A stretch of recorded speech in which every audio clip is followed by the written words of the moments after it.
أشرقت نفسي بنور من فؤادي حينما رددت يا رب العباد. أعوذ بالله من الشيطان الرجيم. بسم الله الرحمن الرحيم. يحسب أن ماله أخلده. صدق الله العظيم وصدق رسوله النبي الكريم ونحن على ذلك من الشاهدين. یہ سورہ ہمزہ کی آیت نمبر 3 ہے جس کی تلاوت کیا گیا ہے، اور اس سے پہلے 2 آیتوں کی تفسیر و تشریح بیان کی جا چکی ہے. پہلی آیت ہے ویل لکل ہمزۃ لمزہ، اور دوسری ہے الذی جمع مالا وعددا. تو الذی جمع مالا وعددا جو کل بیان ہوا ہے کہ وہ شخص جو پیسے کو اکٹھا کرتا ہے، جوڑ جوڑ کر رکھتا ہے، اس کو بار بار شمار کرتا ہے محبت کی وجہ سے، تو اللہ تعالیٰ اسی پیسے کے بارے میں، اسی مال و دولت کے بارے میں یہ بیان فرما رہے ہیں کہ انسان یہ خیال کرتا ہے. آیت نمبر 3 میں فرما رہے ہیں یحسب ان مالہ اخلدہ. اس کا خیال یہ ہے کہ یہ جو مال ہے یہ ہمیشہ اس کے پاس رہے گا، حالانکہ ہمیشہ کسی کے پاس مال نہ رہا ہے اور نہ اس مال کے پاس کوئی ہمیشہ رہا ہے، کبھی نہیں. آپ دیکھیے ابھی اس سے پہلے ترکی میں زلزلہ آیا تھا، تو اس زلزلے میں کتنی بڑی بڑی بلڈنگیں جو ہے زمین بوس ہو گئی. زلزلہ آتا ہے، سیلاب آ جاتا ہے، کیسے کیسے مکانات ڈھہ جاتے ہیں، گر جاتے ہیں، پھر کیسے کیسے مالدار اس میں بہہ جاتے ہیں، اور مال بھی بہہ جاتا ہے اور مالدار بھی بہہ جاتے ہیں. تو معلوم یہ ہوا کہ دنیا کی کوئی چیز پائیدار نہیں ہے، دنیا کی کوئی چیز ایسی نہیں ہے جو ہمیشہ رہنے والی ہے. دنیا خود فانی ہے. تو ظاہر سی بات ہے جو خود فانی ہے اس میں رہنے والی ہر چیز کو بھی فنا آئے گی. قرآن کریم میں ہے ما عندکم ینفد وما عند اللہ باق، کہ جو کچھ تمہارے پاس ہے وہ ایک دن ختم ہو جائے گا، اور جو اللہ تعالیٰ کے پاس ہے وہ باقی رہے گا.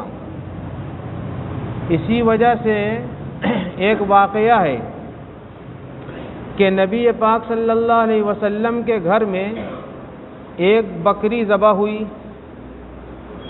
گوشت اس کا جو ہے بانٹ دیا گیا، تقسیم کر دیا گیا، اور تھوڑا سا گوشت جو ہے ان کی بیوی حضرت ام سلمہ رضی اللہ تعالی عنہا نے رکھ لیا.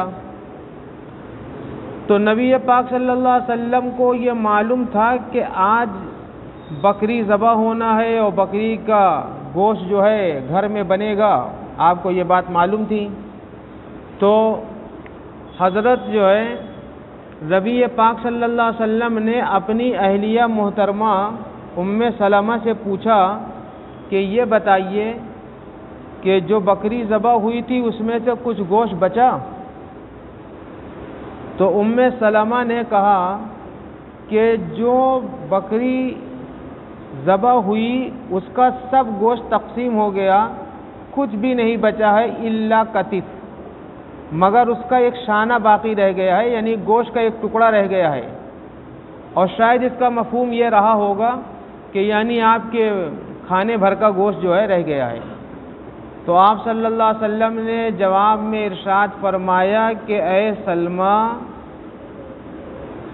جو تقسیم ہو گیا اللہ کے نام پر وہی باقی ہے، اور جو تم نے اپنے اور میرے لیے رکھا ہے یہ تو ختم ہو جانے والا ہے. کیوں؟ اس لیے کہ وہ اللہ کے نام پر دیا گیا ہے، اس کا اجر و ثواب خدا کے ہاں محفوظ ہو گیا. اور جو انسان خود کھائے پیے گا اس میں کیا اجر ہے؟ اپنے پیٹ بھرنے کے لیے اگر کچھ کرتا ہے، ہاں اگر اپنے پیٹ بھرنے کے لیے بھی نیت نیک اور صالح کر لے تو اس میں بھی اجر و ثواب کی امید ہے۔ ایک بزرگ نے جو ہے کسی معاملے میں جو ہے فرمایا، اس کا مرید پہنچا ہوا تھا ان کے گھر، اور جو ہے اس نے کچھ سوال کیا تو بزرگ نے اس کے جواب میں کہا کہ میں تو گھر میں کچھ کھاتا ہی نہیں۔ تو بیوی اندر سے بولی کہ یہ جو ہم 10 روٹی صبح شام بنا کے تم کو دیتے ہیں یہ کیا کرتے ہو تم؟ یہ کیا ہے؟ تو وہ بزرگ بولے کہ بھائی میں اللہ کے لیے کھاتا ہوں، سمجھے آپ، تاکہ میں اس کی عبادت کروں۔ تو اب یہ کھانا گویا عبادت بن گیا۔ ان کا مقصد یہ تھا کہ میں نہیں کھاتا اپنے نفس کے لیے، میں نہیں کھاتا اپنے نفس اور اپنی ذات کے لیے، یہ مطلب نہیں تھا کہ میں کھانا نہیں کھاتا، ہاں یعنی اپنے نفس کے لیے نہیں کھاتا۔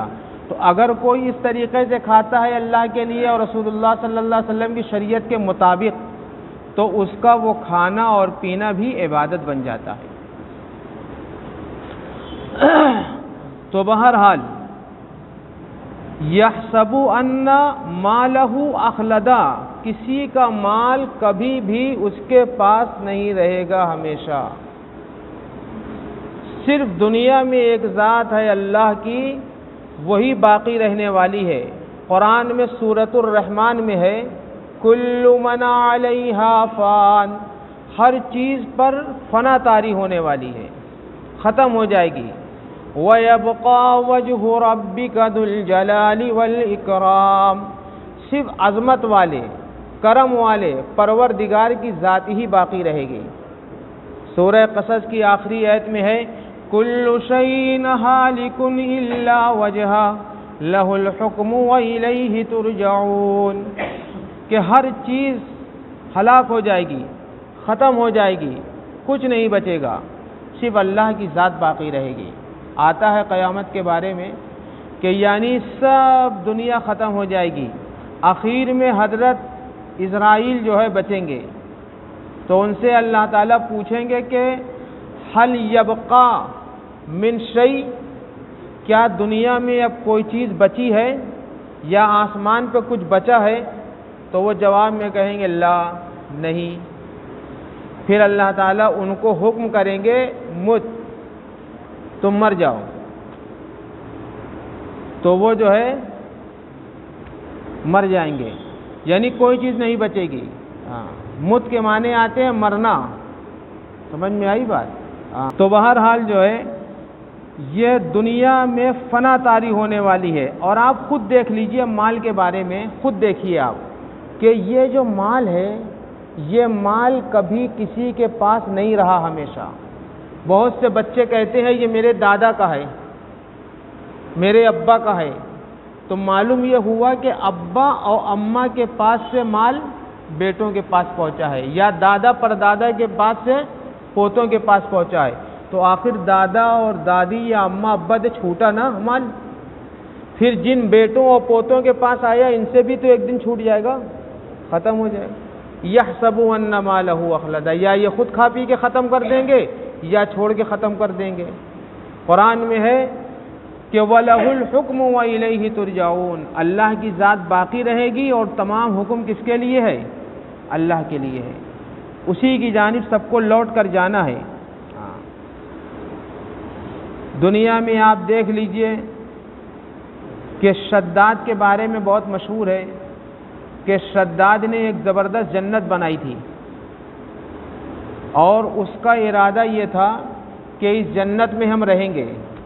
اس نے اللہ کے پیغمبروں سے جنت کے بارے میں سنا تھا، تو اس نے تیار کیا اپنے حساب سے جنت، لیکن اس کا ایک پیر جو اس کی بنائی ہوئی جنت کی طرف بڑھ رہا تھا، دوسرا پیر ابھی اٹھانے نہیں پایا تھا کہ اللہ کی طرف سے ملک الموت آ گئے اور اس کی روح قبض کر گئے۔ یحسب ان مالہ اخلدا، جو اس نے جنت تیار کی تھی وہ اس کو کام نہ آئی، ختم ہو گیا۔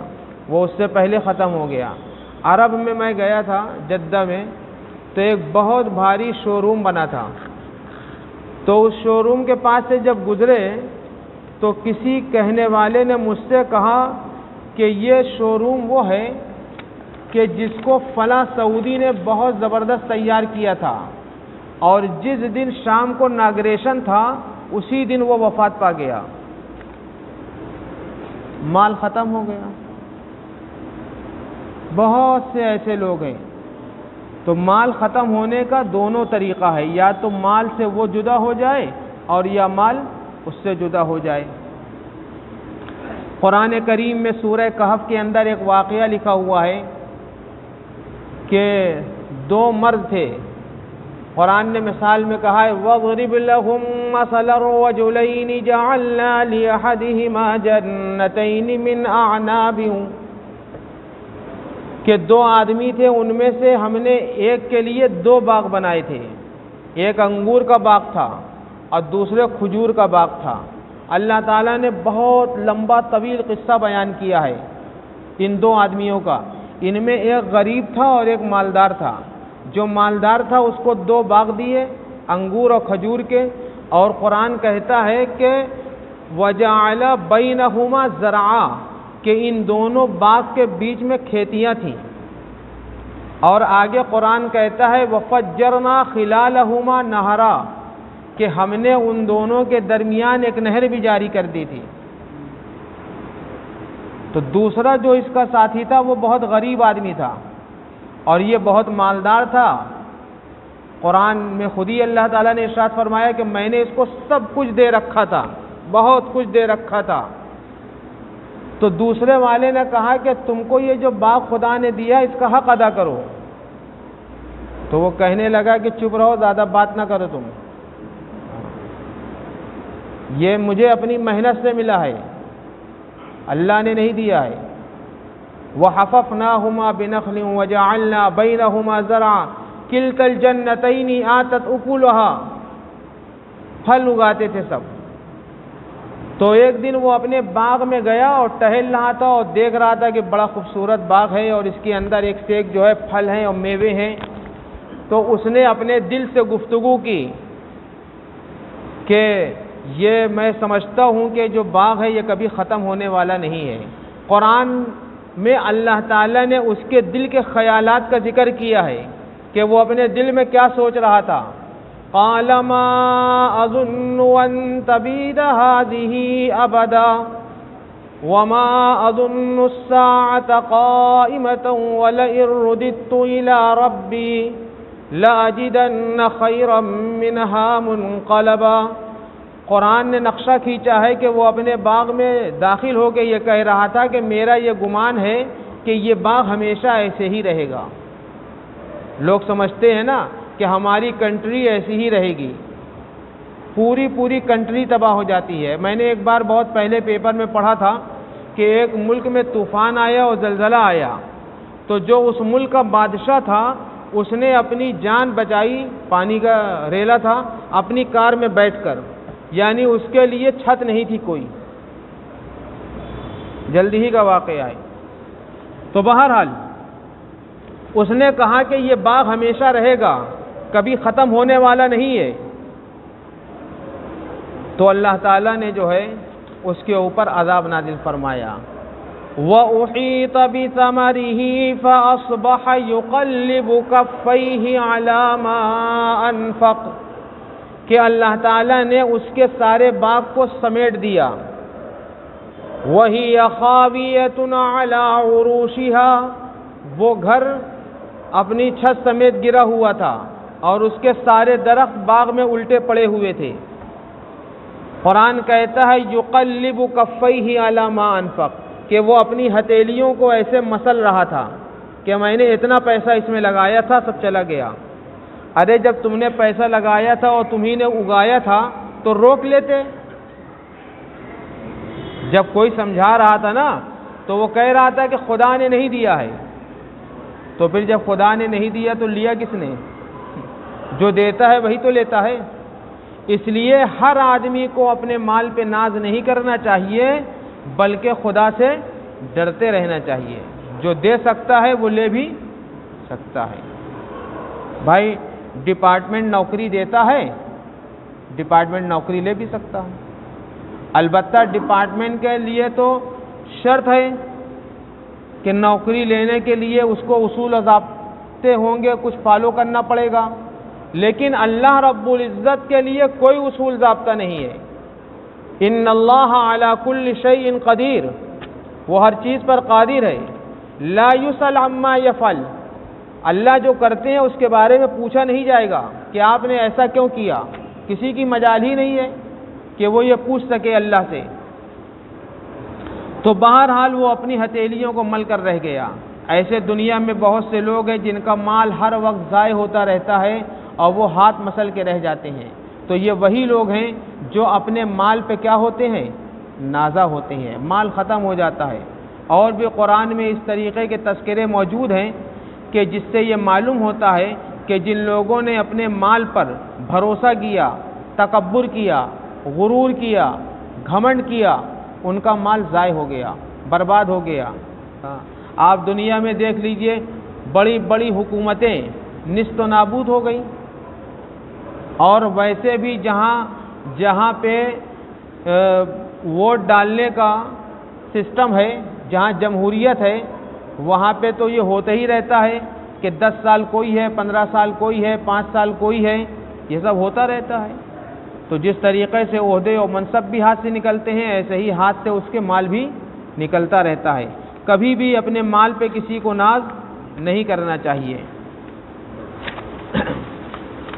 اور یہ جو مال ختم ہو جاتا ہے اور مال لوگوں کی ہاتھ سے ضائع ہو جاتا ہے, یہ زیادہ تر وہ مال ہوتا ہے جو حرام طریقے سے کمایا گیا ہے. کیونکہ حضرت رسول پاک صلی اللہ علیہ وسلم نے ارشاد فرمایا کہ جس مال کو حلال طریقے سے کمایا گیا اور جس مال کا حق ادا کیا جائے گا, اس مال کی حفاظت اللہ تعالیٰ خود فرماتے ہیں. اس مال کی حفاظت اللہ تعالیٰ خود فرماتے ہیں. جو مال حرام ہے اس کی بے شمار صورتیں ہیں. علماء نے لکھا ہے, دیکھیے نمبر 1 ہے چوری سے حاصل کیا ہوا مال, دوسرے ڈکیتی اور بدماشی سے حاصل کیا ہوا مال, تیسرا سود ہے, چوتھا رشوت ہے, پانچواں غصب ہے, چھٹا جوا ہے, ساتواں ناپ تول میں کمی ہے. جو ناپ تول میں لوگ کمی کرتے ہیں یہ بھی حرام مال ہے. اور ایسے ہی دھوکہ دے کر مال حاصل کرنا, کسی کی امانت میں خیانت کرنا, مال کو گن گن کر رکھنا, جھوٹ بول کر مال حاصل کرنا, جھوٹی قسمیں کھا کر مال حاصل کرنا. بہت سے دکاندار جو ہے اپنی گراہکوں کو لبھانے کے لیے اور اس نیت سے کہ یہ مال لے ہی لے, ہم سے خرید ہی لے, جھوٹی قسم بھی کھاتے ہیں, جھوٹی قسم بھی کھاتے ہیں. اور جو ہے بہت سے لوگ جو ہے ٹھگنے کے لیے ٹوپی بھی لگاتے ہیں, سمجھے آپ. ہاں, تو یہ سب جو ہے اس مال حرام میں داخل ہے. اگر غلط نیت سے ٹوپی لگائی ہے, غلط نیت سے داڑھی رکھی ہے. ابھی کل ہی جو ہے مجھے ایک کلپ ملی, اس میں 4 لوگ پکڑے گئے اور وہ چاروں کے چاروں جو ہے اسلامی صورت اختیار کیے تھے اور اللہ اللہ کر کے مانگ رہے تھے. ان کو پکڑا گیا تو معلوم ہوا کہ یہ دوسرے دھرم کے لوگ ہیں. تو یہ بھی ہوتا ہے. اور بہت سے لوگ اپنے ہی دھرم کے بن کر اپنے ہی دھرم والوں کو دھوکہ دیتے ہیں. اجتماعی مال میں خیانت کرنا. اجتماعی مال, NGO ہے, سنستھا ہے, مدرسے ہیں, ادارے ہیں, ان میں جو پیسے آتے ہیں ان پیسوں کا غلط استعمال اگر کوئی کرتا ہے تو وہ کیا ہے, خیانت ہے. ایسے ہی خانقاہ ہے, بہت سے لوگ خانقاہ کھولے ہیں خام خواہ, سمجھے آپ, کوئی فائدہ نہیں کسی کو. تو وہاں سے جو پیسہ کمایا جا رہا ہے وہ بھی جو ہے کیا ہے, اگر پیسہ ہی کمانا مقصود ہے تو وہ بھی حرام ہے. بہرحال غلط طریقے سے جو بھی پیسہ کمایا جائے گا وہ سب پیسہ حرام میں داخل ہے, اور ان سب کے لیے جو ہے اللہ تعالیٰ کی طرف سے کوئی گارنٹی نہیں ہے اور وہ کبھی بھی ختم ہو سکتا ہے. اور ایسے پیسہ کمانے والے کے بارے میں قرآن کہتا ویلن کہ ان کے لیے ہلاکت ہے. اس لیے ہم یہ درخواست کرتے ہیں کہ سبھی لوگ اپنے پیسے کو پاکیزہ بنائیں. جب پیسے کو پاکیزہ بنائیں گے تبھی دعا قبول ہوگی.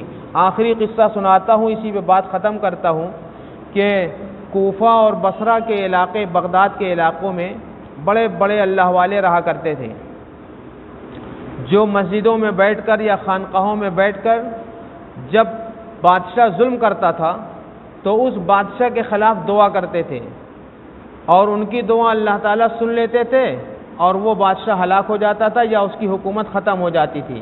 تو کوئی نرم دل بادشاہ آ جاتا تھا. حجاج بن یوسف بادشاہ بنا. جب وہ بادشاہ بنا تو اس نے سب سے پہلے یہ چیک کیا کہ کن لوگوں کی وجہ سے حکومت ختم ہوتی ہے. تو معلوم یہ ہوا کہ مسجد اور خانقاہوں کی کوٹھری میں کچھ لوگ بیٹھے ہیں جو اوپر ہاتھ اٹھا کے دعا مانگتے ہیں، ان کی دعا پروردگار سن لیتا ہے اور اس کی وجہ سے حکومت چلی جاتی ہے اور بادشاہ برباد ہو جاتا ہے. تو اس نے جو ہے اپنی پوری جد و جہد کر کے، کوشش کر کے ان لوگوں کی دعوت کی، اور اس دعوت میں حرام مال ان کو کھلا دیا. ان مسجد میں رہنے والوں کو، خانقاہ میں رہنے والے بزرگوں کو حرام مال کھلا دیا، اور پھر اس کے بعد ان کو بھیج دیا اور اپنے وزیروں سے کہا کہ گھبراؤ نہیں، اب میں زندہ رہوں گا اور میری حکومت چلتی رہے گی. کیوں؟ اس لیے کہ یہ حرام کھا چکے ہیں، ان کا خدا کچھ سنے گا نہیں. اس لیے جو لوگ خانقاہ چلاتے ہیں اور جو لوگ مسجدوں کے متولی ہیں، جو لوگ دین کا کام کرتے ہیں، ان کو لوگوں سے مال وصولنے میں بھی احتیاط کرنا چاہیے اور مال کے کھانے اور استعمال کرنے میں بھی پرہیز کرنا چاہیے. اشرقت نفسی بنور من فؤادی حينما رددت يا رب العباد وانتشت روحي وصار الدمع يجري يا إلهي خذ بقلبي للرشاد.